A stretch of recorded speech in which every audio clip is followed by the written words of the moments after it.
Hello, everyone. Thank you guys again for tuning in today for our second seminar of the year. I just want to give a little bit more time, let people jump in here, because I do want to start off with the chat and questions first. So just give me a little bit, let people jump in here, and we'll get started. Okay, I'll give it a little bit more time. The reason why I want to start out in the comments, guys, just to FYI, I figure I'll probably being a little repetitive today, just based on some questions we might get because the feed was cut off yesterday. Not the feed, but the comment section. So I kind of want to just start this off, give everyone the opportunity who's here to post any questions they might have. We might not cover every single question if it's just not a topic I feel comfortable covering at this moment. Doesn't mean we wouldn't at a later time, but just to be clear on that, I will not be going over every single question that comes in here, especially if they're a little a little crazy of a question. But yeah, so if you guys have anything, I know there's been a lot of mentions of anyone having questions in general Discord or Twitter or other social media feeds that we're on. So it's one of the main reasons too that we're doing that I'm doing this, is just to give everyone that opportunity to have a open discussion on anything.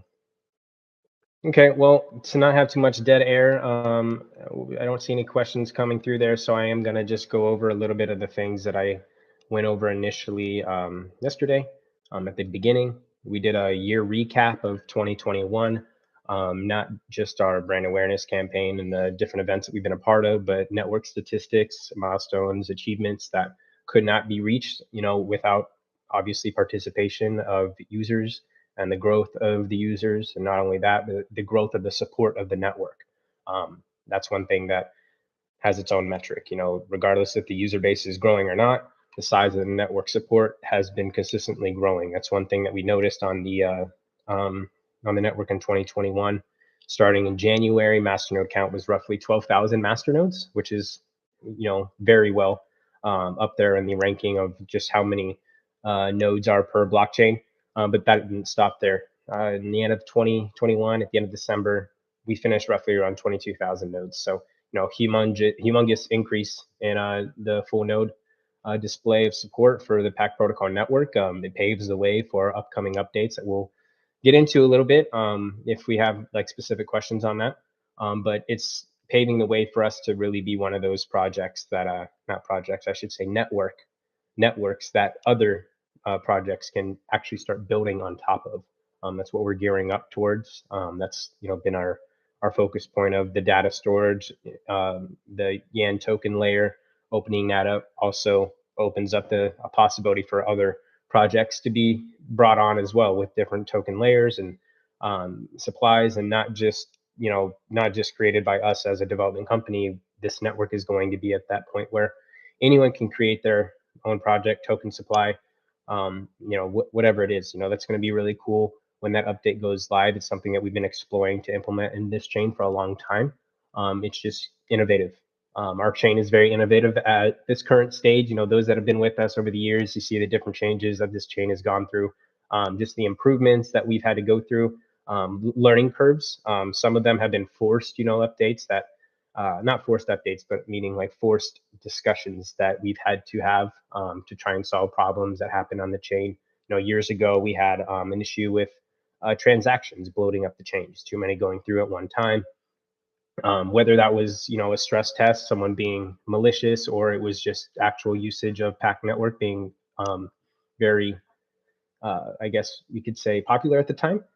Either way, it caused issues, right? So it's just updates that we've had in the past that we learn as things move on. And when we finally had our update a couple years ago of switching over from proof of work to proof of stake for PAC protocol, it was a very, very, smooth sailing for us after that to start focusing on other implementations and other features that we can now add to our innovative chain. That's one of its first of its kind, was first of its kind as far as the different things that were added to PAC protocol when we switched to proof of stake. So if anyone has any questions on, our updates that we're going through, our different products that we're working on that obviously coincide with that, I'd love to take them. Let's see here.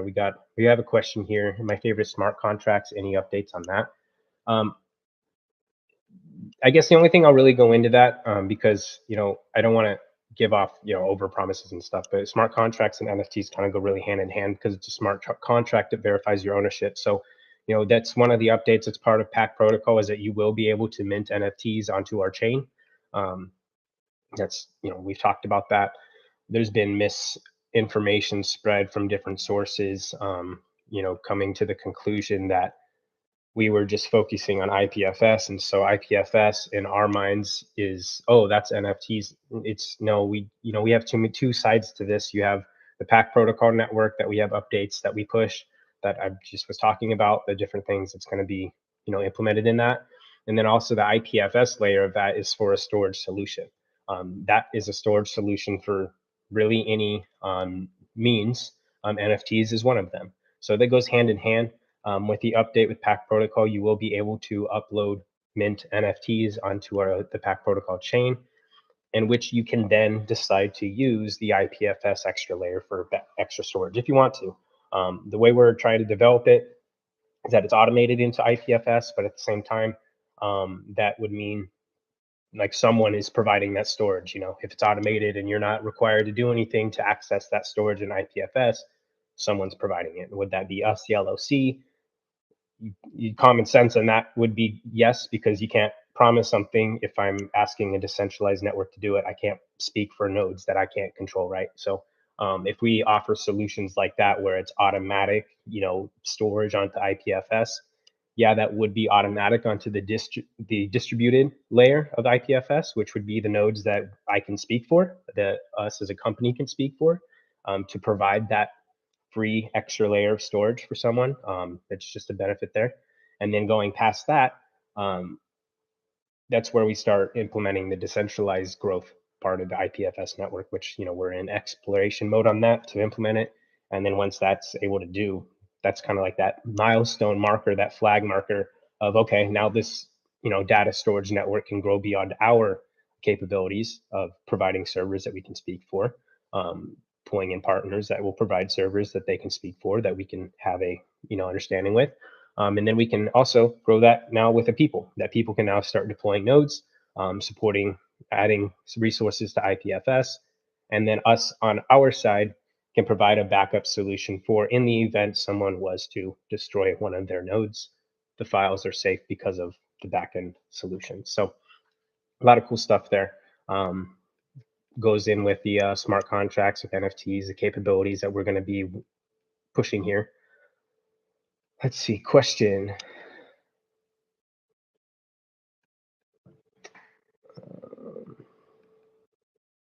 Sorry, let's see here.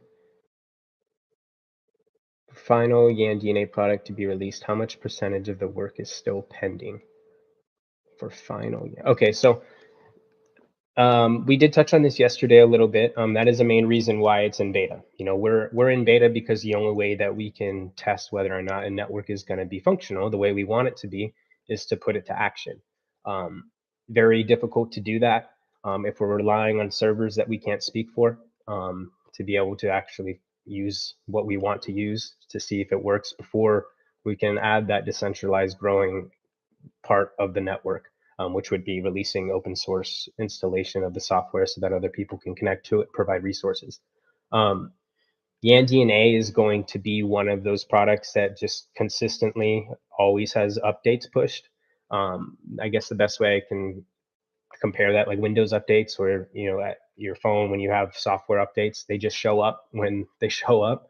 That's kind of going to be how yanDNA is as new features come along, as they're built into the UI to be user friendly. That's one of our not limitations, but it's one of the hurdles, one of the obstacles. That's why it's very difficult to find a product that is comparable to yanDNA in its functionality and ease of use, regardless of using blockchain technology or not. So yanDNA, it's going to be one of those products that you guys will be seeing feature updates be pushed, frequently, consistently. We as a collective group, talking developers here speaking, we've kind of come to this conclusion that and it's nothing to do against like community or anything, or just anything at all. It's kind of just stress levels on ourselves. It's really hard for us to pinpoint dates that we expect something to be done when the thing that we're trying to do, when we try to explain what we're doing, it's not done before. Like everything that we're doing is innovative and it's brand new to our network. There's no copying points for us. It's all, internal. So it's hard for us to give exact dates of when these certain features will be added. But what we can tell you is that's what's in our wheelhouse. That's what we have planning. That's what we're working on. And when those things come to completion, that's when we let you guys know. Because it kind of would suck, if we start saying, hey, we're going to do this, this, this, and this, and then time keeps going on, and now we're answering questions all the time of like, hey, when is this coming out, when is this coming out? Like, we want to explain the things that we are doing, and we do. I think we do a good job of explaining like the capabilities of what we can do, what we're building, but for it to actually be done and completed, it just takes time. And it's just one of those things that we're trying to be a lot better, and just communicating with you guys, giving you guys updates of, like, for instance, your question, how much of the work is still pending. I don't know if you want a percentage on that, but I would, in my perspective of things, we're about on this 80%, completion side of what we want to do now. But like I said, there's going to be features that we're always going to add. There's things that we've done or planned and even, expressed to the community of what we thought about that weren't in our initial plans. For example, wrapping PAC, the wrapped PAC version for to be compatible on Ethereum chain and the Binance Smart Chain. So that's something that was not in our initial roadmap. That's something that we initially wanted to do, but after being introduced to the idea, doing our own research on it, if it fits, in our perspective of things and if we can handle it on our plate at the time, then we, consider it and we push forward with it if it makes sense with us. And obviously the things that we do, we push them, we do them, but they only really, matter, I guess, if you guys use them or you guys want them. Because there's no real benefit in us doing something if it doesn't get used. But yeah, Yan token, yanDNA, they're co-aligned. So that's why you're going to see different updates at different times be pushed. The IPFS layer is not directly, integrated into the PAC protocol layer. Those are two separate machines. If you just look at it that way, you have the cell phone tower network, which is PAC protocol, and then what we're doing now is offering additional software installations for the people to use if they want to. That's kind of our basis on things. We're going to build these products. They can ever scale is kind of like the real technical, I guess, way you could describe this, because it doesn't depend on us. It doesn't even depend on the PAC network at that point. These software installations, they can be installed on any server, as long as it's connected to the network. The beautiful part of using the PAC protocol network to do that is that these servers are already stabilized. They're already there. There's already a penalty system to score those servers, whether or not they're providing service. So it allows us to access servers that more than likely are going to have a good track record of being active, and 24/7 for that matter is a really good thing to ask for. And you're not being required to now ask a specific server provider to do this job. No person would have to go through a specific server provider for any of these use cases, because they are being provided by all these servers connected to PAC protocol network with the additional software installed. So that was our kind of initial thought process on why we wanted to use the PAC protocol network to expand other use cases, not necessarily ones that are, on the PAC network per se, but can be powered by this network. And that's what's important. The growth of this network, the scaling aspect of it, getting, the education part out on that is super important. And I think that's, kind of why we've been doing a lot of our brand awareness and pushing data storage, all those kind of things. All of them can be solved using this technology. It just takes time and us being able to do it, Let's see here. If I understand right, the Yan token is going to only be distributed to Masternode owners, and the only way to get storage on yanDNA will be with Yan tokens. So yes, Yan token. So Yan token is being built as the first token, part of the new layer of PAC protocol and the update to come. It is being implemented to where if you have a Masternode and you receive a Masternode reward, you will be receiving Yan token reward with that. That is what you would be able to use when you go into yanDNA after this is all said and done. The updates are done, Yan tokens implemented to the yanDNA UI. And what you would use your Yan token for is to reserve storage space that is allocated on the network. So you would never really actually be spending those tokens. You wouldn't be, sending them to anyone. You would be putting them in your own account, which would then recognize that is your balance, and that would correlate to the amount of storage that is, equated to that value. As the value of Yan token were to change, obviously the storage per Yan changes. That will fluctuate. But the good thing about that is that if you were to deposit your Yan token for X amount of storage space, it will not ever go backwards, so to speak. Meaning, if the value of it were to go, down or up, you're never going to lose that initial amount of storage that you requested.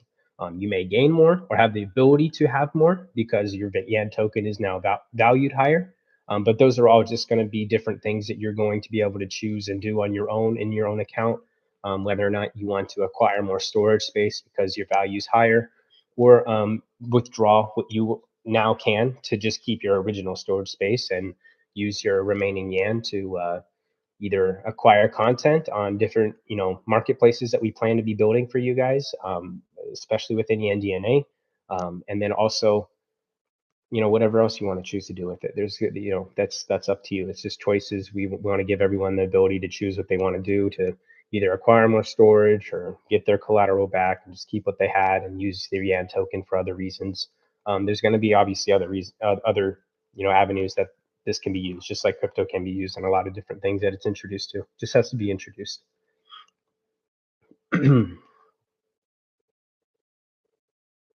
What are your expectations, Masternode numbers at the end of 2022? Expectations, I mean, if I just go based off of the history of PAC, it's never gone backwards over a significant, period of time. Obviously, it fluctuates. You might have a drop here and then a gain there and a drop here, but you just look at the chart of history for PAC protocol. It just, the network keeps growing, keeps expanding. That comes from, Masternode awards being compiled, people buying their own new node on the exchanges, ways like that. And if you look at this total supply versus the amount circulating, and then compare that to the amount that is locked in masternodes, if it holds to that as it has over history, then I assume it, to continue growing at the pace it has over this last year, which we talked about in January. It was 12,000 masternodes, and at the end it was roughly 22,000. So growth of 10,000 nodes in 1 year. That's 5 billion coins. That's, if we stay on that track, that's amazing. And kudos to everyone that's involved in growing this network that allows, for expansion for all these other use cases that we're presenting. And that'd be really cool to see. An estimate when WPAC be on Uniswap. I'm tentatively just saying Q1 of 2022. A lot of it just has to do with, we want to make sure that Yan token update gets pushed out, because, for to have a bridge for this reset, it just has to be on the right updated source code, obviously. So we need to make sure that we don't push WPAC before we're done with this, and vice versa. It's just correlating everything. We have so many, we just talked about WPAC, we talked about Yan token, the token layers, yanDNA. There's a lot. See, just in that alone, there's 5 different things. A lot of them aren't even connected to each other, and we're all focusing on them at the exact same time. So tentatively, I'm just saying the first quarter of 2022, probably sooner. I just don't want to say something and then it, gets pushed back or something.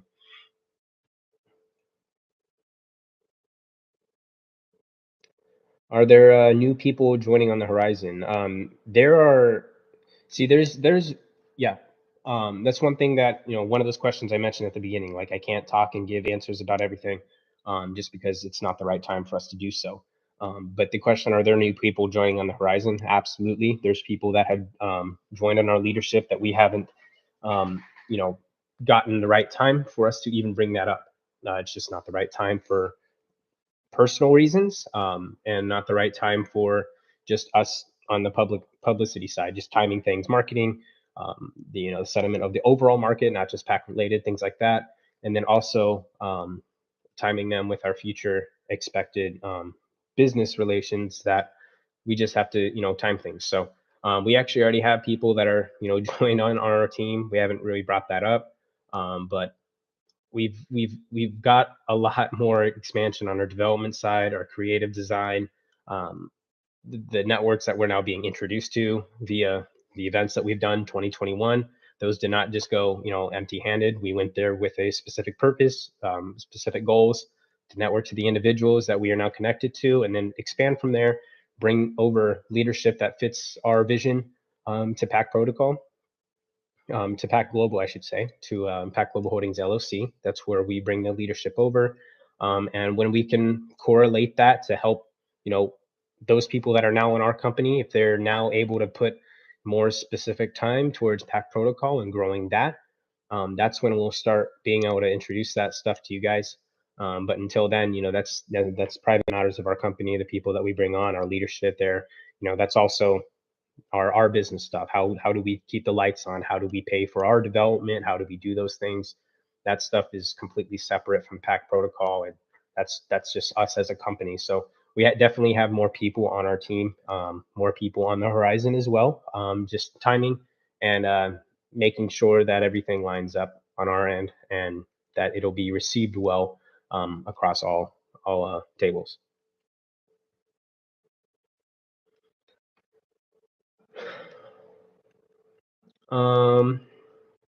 Let's see here.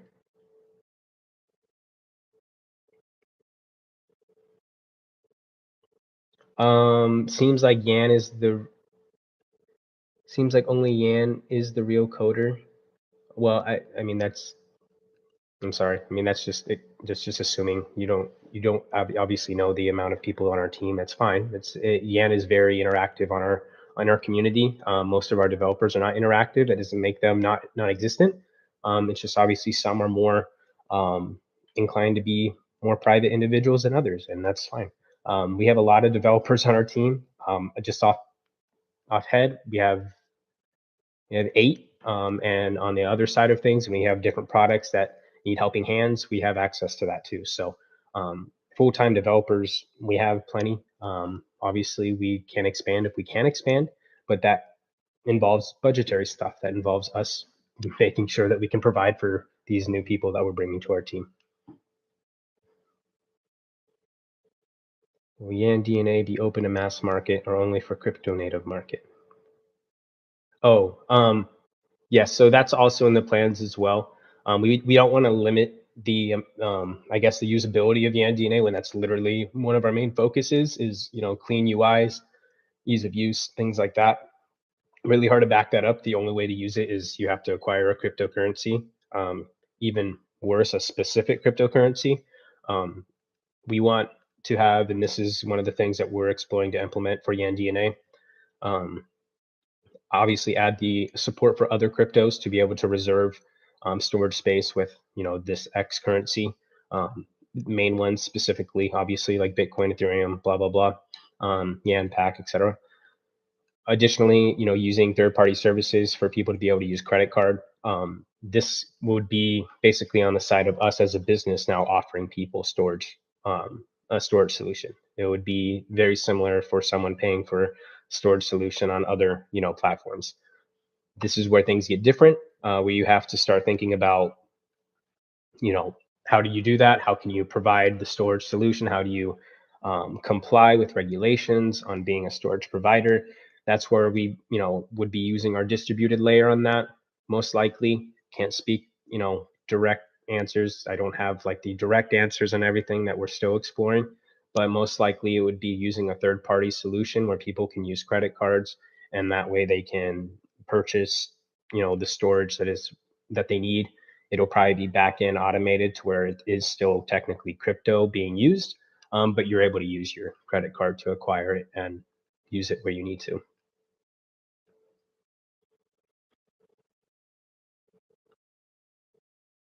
Can you clarify the opportunity PAC Masternode holders have with the partnership with Flare?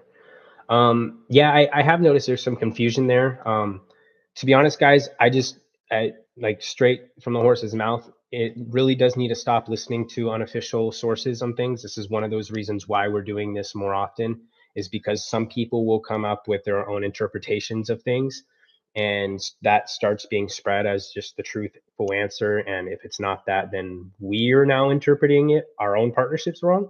Um, the thing with Flare that I've seen the most is that people were kind of confused of like why they wouldn't all of a sudden start receiving a Flare token for contributing absolutely nothing to Flare. If you're running a PAC Masternode, you're not going to be receiving Flare for doing nothing to Flare. Like that should be an obvious answer we should all understand. There are two separate networks. Doing one thing for one network and not doing anything for the other doesn't just reward you freely. I mean, that would make no sense. Flare would just be giving you Flare for no reason. There are many steps of our partnership. It's a partnership in exploration, meaning, Flare is not even live yet. So there's going to be many opportunities that may come up that we haven't even explored yet. Our initial steps with Flare was to become a standardized validator for their node. We've ran for their network. We've installed, running a Flare validator for their network. And also the price submission part of their voting on their network. That's the next step of our partnership, where individuals that own Flare, own their token, can delegate their token to our price validator, which when selected as, to submit the prices, and if approved, if, correct, and we earn the reward from it, those who are delegating their Flare tokens to our validator will then obviously they would receive their portion of the reward. It'd be divvied up. Very similar to like if you're in a shared master node. If you have 10% of the node and you get rewarded, you get 10% of the reward. Your share. The difference with Flare delegating votes and like a shared master node example I just gave is that you don't physically actually have to send your Flare tokens anywhere. The way their network works is you can delegate them to a node without actually physically sending them. There are other steps to our partnership that we have not spoken of publicly because it is nowhere near ready. Flare is not live. So when we talk about Flare and where we're at in our first steps of our partnership, that's where we're at.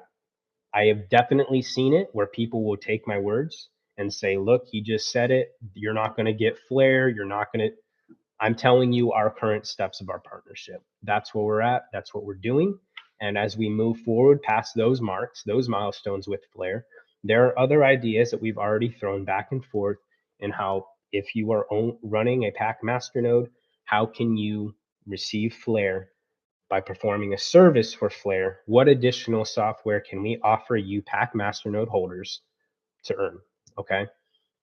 I think the reason why this was, I guess, confused or misunderstood is because we also, at the same time, we're introducing to you guys the Yan token layer of PAC protocol and how Masternode owners are going to be receiving Yan just for running a Masternode. You don't have to install IPFS software. You're going to be receiving Yan anyways, just for providing a service for PAC.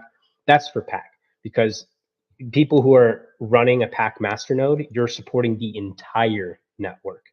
So if there's a token that the token that we're releasing, Yan token, again, in the future, when this update comes up and we allow the token feature to go live, people will be able to make their own tokens. So it would be their own standards and their own settings.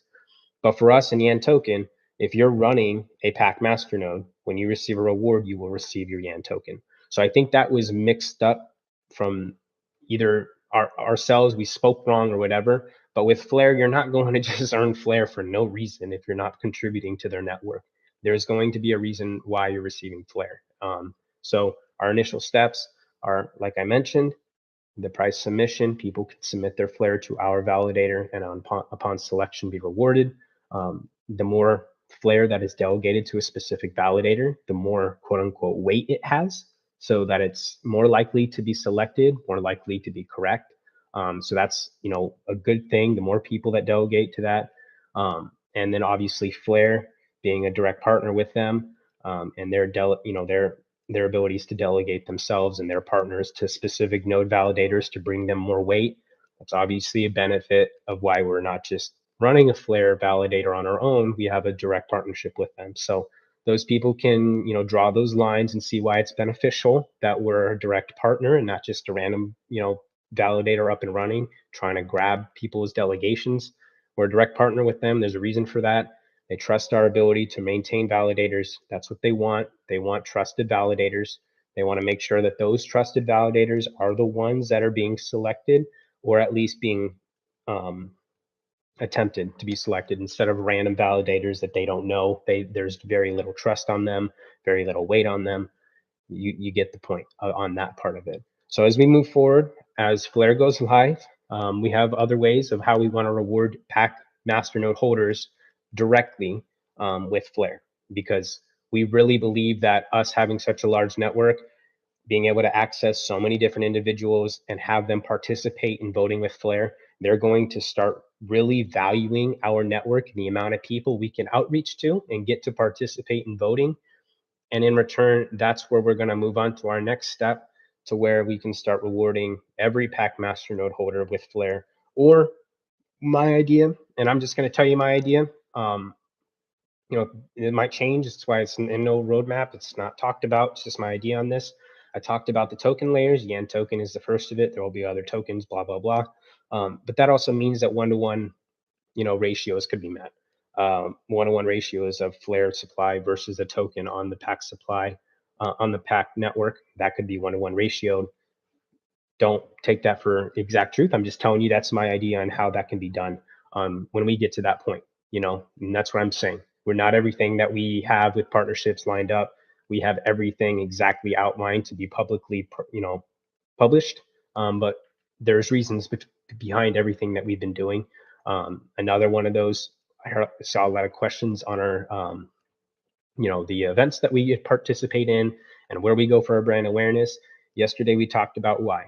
We talked about we're not just going there for brand awareness, but we're going there specifically with our individuals that we have now in our network to advocate PAC Protocol and to showcase our abilities, not only just as PAC Protocol, but our abilities as a development company to introduce blockchain, the whole art aspect of blockchain that is booming now, to these content creators, some more, famous than others, but you get the point. We're showcasing our abilities to introduce them into this space, and PAC Protocol is going to be the one that walks them in. That's our goals. That's why we've networked the way we have, why we go where we go, and why data is the main focus on us, on what we're trying to do.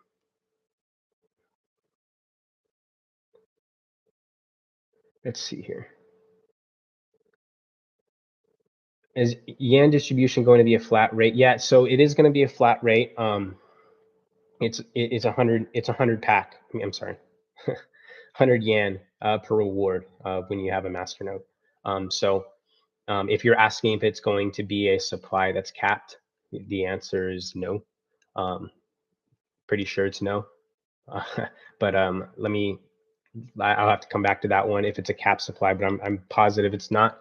But I guess I'm positive I might be wrong. So I'm positive of nothing.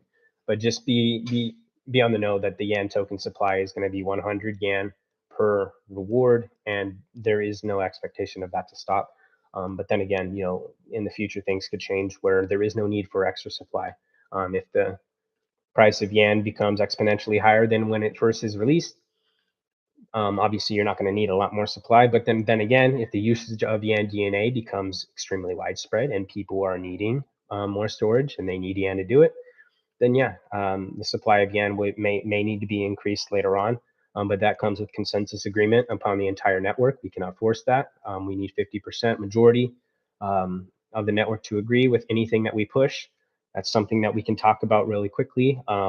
That's been brought up with the past super blocks, blah, blah, blah, voting when they were pushed, minted. There's a lot of FUD on that, and the reason why it's FUD is because a lot of it's utterly, completely impossible and false and fake, because like I just said, you need majority for consensus to be reached. The LLC, my company, does not have majority of supply. Anyone that knows me knows I've been here for many years. The supply has never been in the control of myself, at all. And the super block voting is open for everyone. In the past and current, anyone can vote on proposals that have been submitted to the network. It is a little goofy to do so, but it's no different for anyone that has a Masternode. It's not easier for anyone, and it's not harder for anyone. It's just maybe easier if you have the know-how, but it is not missing on anyone. It's not something that's new unless someone is just not in the know that voting is capable. But community props have been voted on many times over the years. Paid out individuals have been able to produce some pretty cool things from their proposals that have been funded from the Masternode owners. And the one thing that's really annoying with the Masternode payout, right, with the super blocks is the triggering part. That has to do with quorums. That the Masternode that is responsible for releasing those coins or to allow the network to release them, if it's not in a quorum when it needs to be, meaning when that block hits, when the super block hits and it's not in the quorum, that is the part that's messing it up and it doesn't shoot out the coins. So, that's something that we're obviously trying to fix and figure out a solution to, which is one of those things that we want to focus on. But that's also another thing that should really be paid attention to, is with that being an issue, it's never something that we have been desperate, like, oh, we have to do this because we're coin grabbing. Like, we've waited months and months and months and months before we even push updates to receive the coins that we asked for months in the past, because we don't feel like, okay, the prop went through, the Masternode, they voted yes, awesome. The network's still hiccuping and not sending it to us, but we don't need it right here and now. We don't need it at this moment. We'll wait a couple months while we work on our development. And once we come up, with our obvious like big updates that we have, then we'll obviously include the minting of the coins that should have been sent out over these whole months, to not only, if it's our proposals that have been funded yes, but if there's any proposal that was funded yes in that time period and it wasn't paid out, we would be taking responsibility of this network not performing as it should be in that aspect, and make sure that the update reimburses those that were affected. That doesn't just go for us as an LLC pushing proposals on our own, but it goes for anyone that has a proposal that is funded and approved. That I'm very positive anyone would have the same response to that. If they had a pretty cool proposal, which included building products for this network, expanding the network, branding this network, and had really cool plans to do it. And not only that, did it for 8 months, and they start requesting their coins that they asked for 8 months ago, I'm sure that no one would really have an issue with the fact that they have proof of their work they've done over the last 8 months, and the coins that they asked for over those last 8 months, they didn't even get to touch them, yet they did the work anyways. So fruit for thought. I keep seeing that brought up of, oh, the amount of coins that has been requested, that has been approved, keywords approved, and also keywords requested. It can't be demanded and it can't be just taken.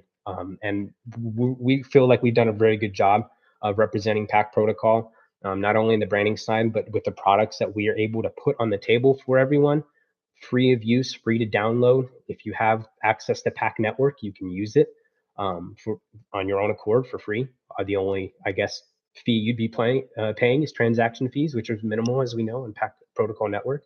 But that's our goal with PAC, always to push for better and new products for you guys all to use. And we're trying to fix that super block metric so that anyone else can also do those things, submit proposals, be quote unquote, I guess, judged by the network whether or not it deserves approval. And if so, all merit to you. Go build something great. I mean, that's what it's for. That's what the proposal system is for. I sincerely do apologize if it's not working correctly as far as the payout trigger, but the voting metric does work. In our recent statement, not the last one, but the one before, we did put in there the command prompts of how you can view the different proposals within your wallet, how you can vote, and it's actually very simple. It's a copy and paste. It'll literally give you the command to copy, and you either put yes or no, and you click enter on your command prompt.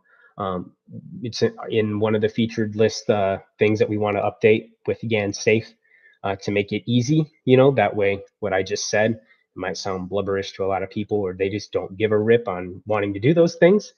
But in yanDNA, our focus, yanSafe, I should say, our focus for all of that stuff, PAC protocol related, is for it to be super easy for someone to do, right?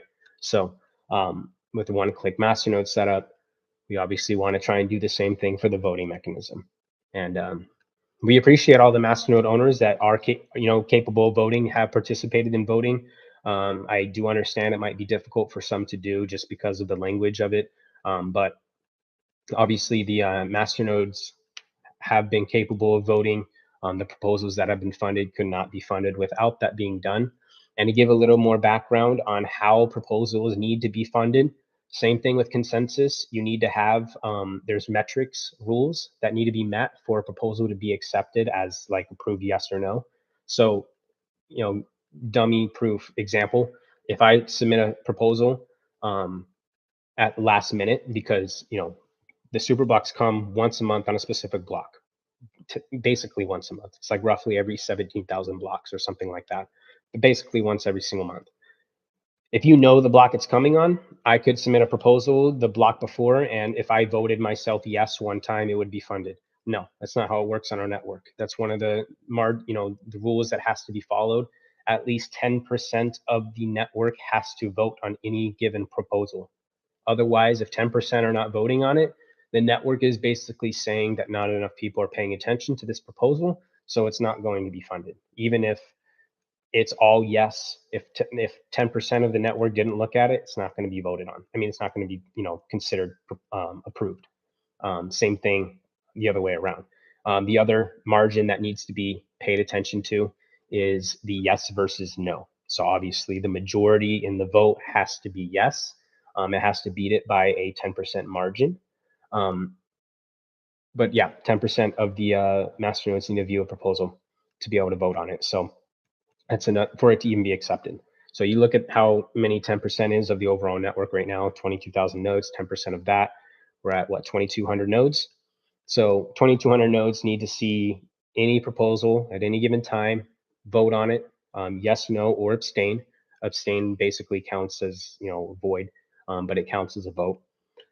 So just in educational stuff, I know we don't talk about this stuff, but just keep in mind, how voting stuff does work. And it's important. Like, we want you guys to participate in voting, especially on proposals that I submit. I'm the one that submit the proposals for my LLC, because I'm the one that manages that stuff. People have asked questions on like, well, where do these funds go? Where did this? Where did that? We did release a statement on that. Obviously, for us to test products that we want to build, we need access to PAC. Not only do we have our test net, but we also want to test it on the main net too. And we do that also privately before we get anyone else involved, because it doesn't really make sense to release a product that could be outrageously buggy and do that every single time for a product. You can do that every once in a while, and it's a beta and you want people to get involved, but sometimes it's just better to be able to test it by yourselves privately on the main net, not just the test net. Sometimes when you're on test net and then you go to main net, you have problems that you didn't experience in test net just because the network size is dramatically different. Test net isn't going to be supported by 22,000 nodes. Main net is. So it just sometimes operates differently. Kind of important to know about that.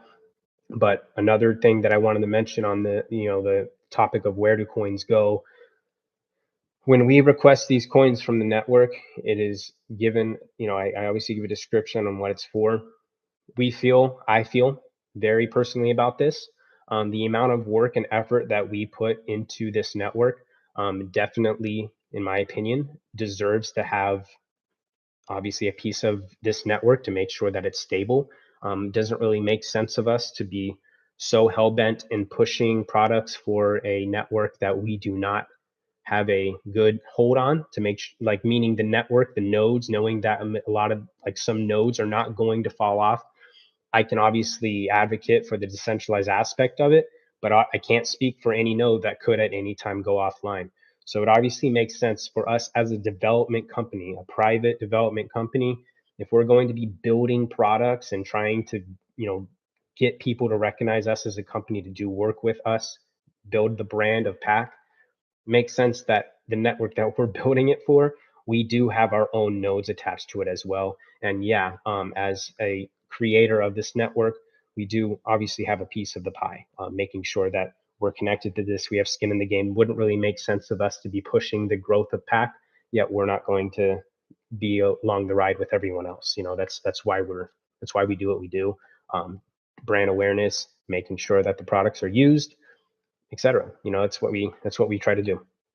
And there's questions asked on, do coins get sold, coins get that. I've been very vocal about that many times. The coins that we request from the super block, they go directly into masternodes.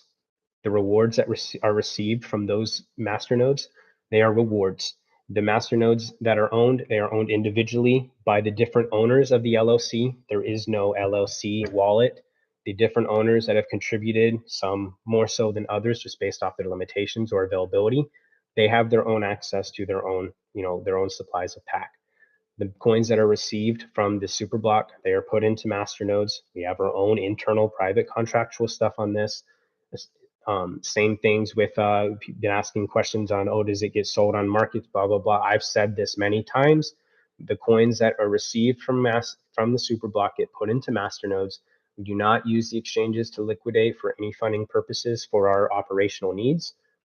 I have not. I'm the one that manages this stuff, so I can literally say this. And then also on top of that, again, the rewards. Rewards are received. They're compounded. Most of the time, they're just turned into more nodes for more support. But at that point, when I'm giving the coins to these individual owners, your keys, your crypto. I do not speak for. I'm not accountants. I'm not personal assistants for everything that happens. But I can tell you that the amount of coins that we have requested, the ones that gets highlighted and smeared in FUD sometimes on Twitter, that total amount of coins has never gone negative. Never gone down. Those are now in nodes. They're remained in nodes, and that's how it is, and that's how it's been advertised in our proposals when we say them. And I've been truthful on those things because I'm the one that manages those funds. So another thing that's been brought up on that total is, can we personally push updates? Like I said, majority of the network. Answer is no. The amount of coins that we've requested over the years and been approved on does not equate to 50% of this network. 22,000 nodes is 11 billion coins. We have nowhere near that amount, guys. Not even close. We have, I have my own personal amount that I have either purchased on the exchanges or I have earned from participating on the network. Same goes with everyone else. But, that's just really the last thing I'm going to say on those topics of that stuff, because now we're kind of getting into the personal of, what do you do? Like, how much money do you have? How much coins do you have? How many? Like, there's no reason to go down that path. Our proposals that we have asked for are purely for the benefit of PAC protocol and us building.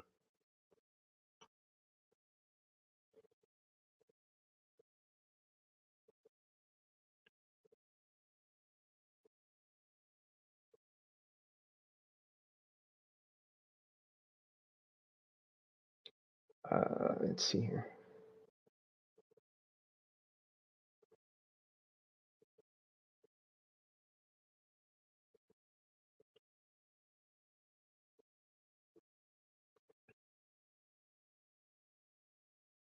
The one question I see, possible metaverse activity. The reason why I say that we're expanding our creative team, creative developers, creative design teams, etc., is it plays very much into that. It plays a lot into the different partnerships and different events that we put on this year. The networks that we've grown, just traveling to California, New York, back and forth, the different events we've done there, Miami, and then also being introduced to some very influential and just overall big individuals and companies inside the gaming industry. That's very big for the NFT space. Highlights the amount of revenue that runs through that industry is ridiculous, and it's growing every single year, which is amazing because these people are able to do this stuff from their house. They're content creators or whatever they do. They're now realizing that the blockchain world allows them to mint them as NFTs and no longer need a middleman for it. So, that's a huge industry that we're obviously involved in. Just this last year, saw the different events that we put on. Our crypto clutch event that we put on with eFuse, that was responded to amazingly. The amount of viewership on that was really cool. And the people that performed were super excited to know if we were, going to bring it back. So pay attention to that. But I'm talking about it because it's important. And so, that's one thing that we we always I mention all the time, like, I can't always talk about everything. I can't say everything. And it's just because it's not the right time all the time. It doesn't make sense for me to bring something up and then, you know, tease you to make you want to ask questions and then say, I can't answer you. Sorry. Like, I would hate that. I hate that personally. Like, I hate the fact that I want to talk about some things, but I just can't because I can't go, I can't open up every door of what we're doing yet. Because it's two things. It's not just always NDAs. I know that's like the easy answer that a lot of people are receiving, or like NDA. Yes, a lot of the time NDAs are a big reason why we just can't talk about the things that we're deciding to build with another company. That's a huge reason. Another reason is because and it's coming from me. So if you're mad at anyone, be mad at me. Um, I don't like giving out our ideas that I feel could probably be recreated or created before we can finish it, because someone else might be more capable or more budget friendly than we are at our current stage. Like, if they're a bigger company and able to do what I want to do and it hasn't been done, they're like, man, that is a very good idea. I'm going to do that.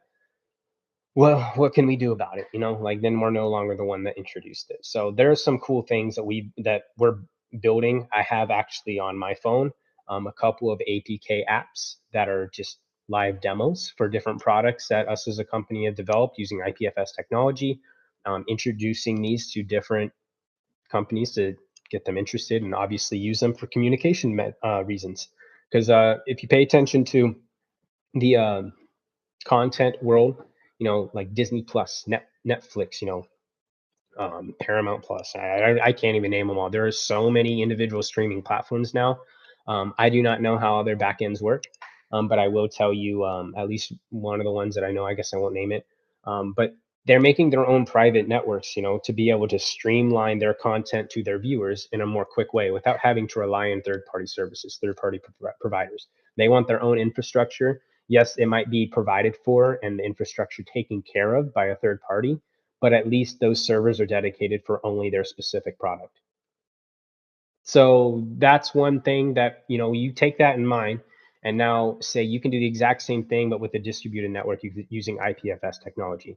Your bandwidth is lower, your redundancy is better, and you can still keep it an in private network, meaning, you can use IPFS technology. It's distributed, which means, it's not just one server, it's one, and then you have all these other servers connected, have all these others connected. They're all connected. Distributed network setting instead of a central location. Use IPFS technology. Sure, you're not going to allow other people to expand it. You only need it for your needs. You know exactly what you need it for. You know exactly what storage you need. That's it. Use IPFS technology, you are still solving a huge security problem that we face today, that just people aren't using this solution because IPFS is new. And it's the location of files. That is the number one national security risk, is the location of files. If you have the location of it, you can destroy it. You have the location of it, you can attempt to hack it. While you're attempting to hack it, you can shut down services. There's the main security problem with content is location-based systems. So location-based system is what people use now, what the majority of the internet uses. IPFS is content-based system. So everything is filed by its content. The way we've designed IPFS, not design IPFS, but design the interface to access IPFS. IPFS does not have standardized encryption inside of it. There's nothing of its sort. You have to include, encryption standards. So yanDNA, obviously, your password, the encryption standard is actually the same encryption standard for U.S. national security, but that's done using your password. So your password, we don't have access to that. Neither does anyone connected to the network, because the password isn't stored inside the network. So you can start to understand why you have a distributed system. That itself is a solution. That itself, us being able to develop a product using a distributed IPFS network, that's a very good solution for a lot of different private firms, different industries. That's why when we say we're going into the law industry, filmmaking industry, music industry, and video game industry, you can provide that solution for all of those industries. And then, yes, of course, we're in blockchain, so the first one that makes sense, NFT storage solution. Distributed, That's a great solution, but in the blockchain world, a lot of people want to focus on the decentralized aspect of it. Oh, who's controlling those servers? Well, there you go. In a distributed network setting, it's being controlled by one entity, but no single location, separated, right? Fixes the secure location, the solo location crisis. When we start opening up to where anyone can install IPFS, that's where you now have the decentralized layer is now added on top of the distributed. So you'll always have that distributed layer. It's never going to go anywhere, because I'm speaking for those nodes in that way. They're not going to go anywhere. But now you have the decentralized layer that is now like it can start trickling out and growing on top of it. What we have to do as a company is to make sure that that trickling out, the growth part of the available storage space that is being added because you, the people, are deciding to grow it, is our backup solution to that. So, files being put on the decentralized growth part of it, someone decides to delete that node, piece of that file is now missing, or maybe a whole file is missing. How is it retrieved? That's where our backup solution comes in, which would be another layer of the network where it basically caches all the files that gets uploaded. Again, they're encrypted, so we can't view them, but it just caches them so that in the event a node were to fall, the file is still viewable. And this would only be done for obviously the files that are being uploaded because you are reserving storage space with the yan token. So it's kind of like an insurance upon insurance of your data that yes, you're using a decentralized network to store your file, but in the event that that decentralized network has a node drop off, there's a distributed back end layer that is caching the file for retrieval. So, solutions, that's what we're here to do. You know, number one thing I always say about decentralized solutions, you can't give a guarantee if it's decentralized. I can't, that's it. There's no guarantee in a decentralized solution. If every single fail-safe fails, then you get down to a centralized solution at the very core of it. So, the growth of PAC really relies on not only good advocates, pushing it, but just people realizing the use cases that it can bring and, picking it up on their own. That goes for any blockchain network, Bitcoin included. If every single node were to fall off, people would be wondering, why is the Bitcoin network not working right now? Can someone fix it? And if someone has to fix it, well, there's a central problem. Doesn't mean it's needs to be solved by that one person. I guess anyone can solve it, but it's just, an example of that. If nodes fall off for any network, the network will stall. So that's why the growth of this network is very important. Example, white label product potential, communications, network communications, kind of like what we just talked about, having a private distributed network so that people can communicate internally within their own company, not have to rely on third-party, providers that just use a central location for their data services. And not only that, probably a lot more expensive. The reason why, a system like this is able to compete in that is because a lot, if not every single server supporting the distributed network of IPFS is also already running a PAC Masternode. So the cost is going to be the same if you're using the same servers and only using the available storage space. So it gives people an opportunity to really like provide a service with their server without even having to upgrade it. And that's what we're doing on our side. Distributed stuff. We have our nodes. We accumulate resources that can offer a solution for a specific problem. Bring this directly to people. Let people watch how we do it, and let them test it, see how they like it versus their current solution, and then move forward. White label solutions, unfortunately, are not always going to be for public, right? Some products are just for directly contracted. But yeah, I mean, it's just a lot of different avenues that we're working with IPFS on that side. Industry wise, it's literally every industry. The ones I mentioned earlier, the film industry, health industry, law industry, gaming industry, blockchain industry. We can, it's a secure communication and storage solution for any industry. So it's one that we're excited to keep pushing. Gala, we did talk about Flare. So you could go back and watch later. I'm sure it'll come up tomorrow though too, so you could tune in tomorrow. Um, can we provide more nodes for Dogecoin? I mean, yeah. um, to provide a node just takes the knowledge to know how to install a node, and obviously the money side of it to pay for the resources for that server to provide the full reporting of Dogecoin. But yeah, that's all that really takes is that.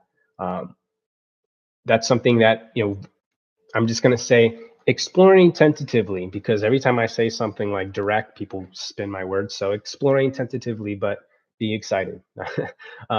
Yan safe, talking about different one-click operational installations. That's one of the ones that we're targeting, so that people can have one-clicks installation of a Dogecoin full node. Given that your resources are provided, you have to obviously have the resources provided using one of the server providers that are inside YenSafe. So exploring tentatively, but that's something that we want to allow anyone to have the availability to do. Like if they have the resources, meaning like they have the way to pay for the server, or if they have the server themselves, they might not know how to do it. But if they have the money or they have the server already, if you make it easy to do, you could start seeing these other networks starting to grow, because using YanSafe, they're able to just 2-click. Oh man, I got my Dogecoin full node up. This is cool. Same thing with XRP validators. That would be cool. BCS validators. Yeah. See, so that's part of our goal, is just as time goes on, as time permits, add additional networks to our products that can be supported by you guys if you choose to. And that's why, like when we say PAC can help you grow your network, it can. You look at our network, you have a network that has 22,000 full nodes. That is at this given time. That's a fact. People have said, well, they can go off at any time. Well, they can go on at any time. I go by what it is now, and what it is right now is that they are on by all these individuals, and that's how can these other networks be expanded then? Well, if those individuals are choosing to support this network, if we make it available for them to support other networks, don't you think that these networks would want that to happen, that they would want to be as supported as PAC is supported? That's why we build it to be easy to be done. We don't just say, hey, all the people supporting a PAC Masternode, just why don't you support one of their nodes now too, just for the fun of it? Like, you might not even know how, and on top of it, why would you want to? Like, you'd have to want to, right? That's how those other node networks are based. You're not rewarded for having a node. You do it purely because you want to, or just because you want to have immediate access to the network. With PAC, we already have this network already established where people are already running their nodes. If we make it easy for them to do it, why would they do it? Who knows? Maybe they just want to give support to this network, or maybe tentatively exploring. There might be other token layers added to PAC, to where if you are doing something for a specific network, you'll be rewarded in a token dedicated towards that. But to be determined on that. Last question: when moon, sir? I think it was a full moon yesterday here, but it was a little cloudy. But hey, I'm happy to do these things with you guys. Just try and be available. Our team is just growing. That's why it's been a little hectic of being available all the time. But if I can take a little bit of time out of my day every day, be available for us to talk about whatever questions come up. I do just want to ask everyone to just be respectful of everyone, respectful of people's privacy. A lot of people use social media as a tool to dig, as a tool to be a little bit more uh, confident than they probably would be in person, um, which is understandable. It just happens. But I just want to make sure that we are all on the same page. Is everyone, connected to me and the things that we're building for PAC? Everything is in the best interest of PAC. Like everything, it never hasn't. The entire amount of years I've been here, I've seen nothing but the growth of this network. I've, just talking about the node size, the amount of coins that are being locked at any given time has only gone up. Um, being able to see our brand next to stapled iconic brands, Budweiser, Peroni, Grey Goose, all the different brands that we've been right next to. I mean, just take a moment and realize like that didn't happen 3 years ago. We weren't at that stage. It's happening now because we're introducing ourselves into that light. Because we feel as a company on the things that we are involved in that it is time for this network to be recognized by the same people that would recognize those brands. You've noticed our brand ambassadors, the list of people involved, getting very influential people involved, um, very connected individuals involved, and it's because it's a business move as well to make sure people are starting to recognize the growth this network has incurred. Again, like I said, 4 years ago, the things that we're doing now, we weren't able to do. What we're talking about now, NFT support, all that. With the original construction of PAC, it was very similar to just being a Dash competitor, another Masternode potential coin. That's it. The things that we've innovated with PAC Protocol into doing and the different use cases that are now being presented to everyone, it's it's just cool to see and really cool to be a part of. And I really hope people understand we are only here for the best interests of PAC. If we weren't, we would not be here. I would not be doing this. I would not, be wanting to build products for PAC or pushing PAC in front of all the different big events that we go to. I mean, we were at a red carpet event shaking hands with Vanessa Hudgens after one of her movies premiered, talking about PAC Protocol. We would not be doing that if we didn't have the best interests of PAC Protocol in mind, trying to grow it and get the right people recognizing and helping us grow it. So I appreciate you guys. Stayed a little bit longer, like 7 minutes after. It's all right, but I appreciate the people listening. I have about 40 people in here right now.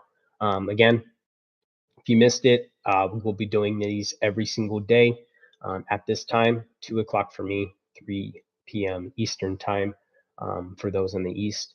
So again, I appreciate you guys here. There are a couple questions I didn't get to, just a lot to go over. The partnerships that we've announced. I can actually answer that in one swift whoop. All the partnerships that we do have announced, if they have dropped us on their side, it was a free partner. Businesses are allowed to make their own decisions, so there's no hard feelings on anything. But a lot of the partnerships that we have are exploration partnerships, meaning, I go in there myself, I talk about PAC protocol, I talk about our development capabilities, we discuss what their needs may be. Sometimes it's a partnership directly because they just want a product built from us as a company, might not have anything to do with PAC. But a lot of the partnerships, and every single one that's listed on our website, they're exploration partnerships, mainly looking near towards the future after a lot of the implementations that we're doing are done. And then also looking into the future of like things that they're offering or that they're planning to do in their upcoming updates. It's a give and pull. It's either we're doing stuff on our side, so we're not able to move forward, or they're doing their stuff. Like for instance, the Digibyte partnership. We installed one of their very similar, data storage provider kind of thing, and wanted to come up with a solution to make it easily expandable by those that are supporting the PAC network already. But that has just kind of not like been pushed off, but it's been a crazy year, guys. It's been a year of a pandemic, not only us focusing on what we're trying to build, but that's priority in our books. We have our partnerships, they're explorational partnerships, but the main thing is that we got those networks. We're able to introduce, we're talking with these other projects that are very well knounded, talking to their leadership, direct developer, like advice communications. Those are really like cool, like for me to be able to see happening, that we can, be able to grow our stuff. So anyways, yeah, as time goes on, you guys will see a lot more things happen. So I appreciate everyone here. I'll see you guys tomorrow, and have a good rest of your day. Peace.